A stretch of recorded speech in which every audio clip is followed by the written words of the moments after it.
আসসালামু আলাইকুম, কেমন আছেন সবাই? ইনশাআল্লাহ আমাদের হচ্ছে 20,000-এর ভিতরে 4,000 ডান, আরো 4,000-এর কাজ বাকি আছে।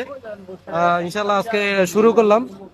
তো প্রায় হচ্ছে অলরেডি 100টা কাজ অলরেডি হয়ে গেছে। দেখি কি কি আছে। তো আপনারা যদি একটু দেখেন, তাহলে সবকিছু হচ্ছে আরো লোকে তো নাই রে ভাই, সবকিছু হচ্ছে দেওয়া হচ্ছে।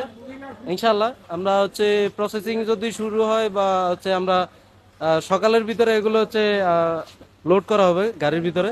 সবাই দোয়া করবেন ইনশাল্লাহ, সবাই দোয়া করবেন ইনশাল্লাহ আমরা যেন হচ্ছে সঠিকভাবে যেন প্রসেসিং শেষ করতে পারি। এবং এগুলা হচ্ছে এখান থেকে দেওয়ার পরে হচ্ছে সেনাবাহিনীর কাছে হস্তান্তর করা হবে। তারা হচ্ছে সঠিকভাবে এগুলা হচ্ছে দেওয়া হবে ইনশাল্লাহ। দোয়া করবেন, সবাই ভালো থাকবেন, আল্লাহ হাফেজ।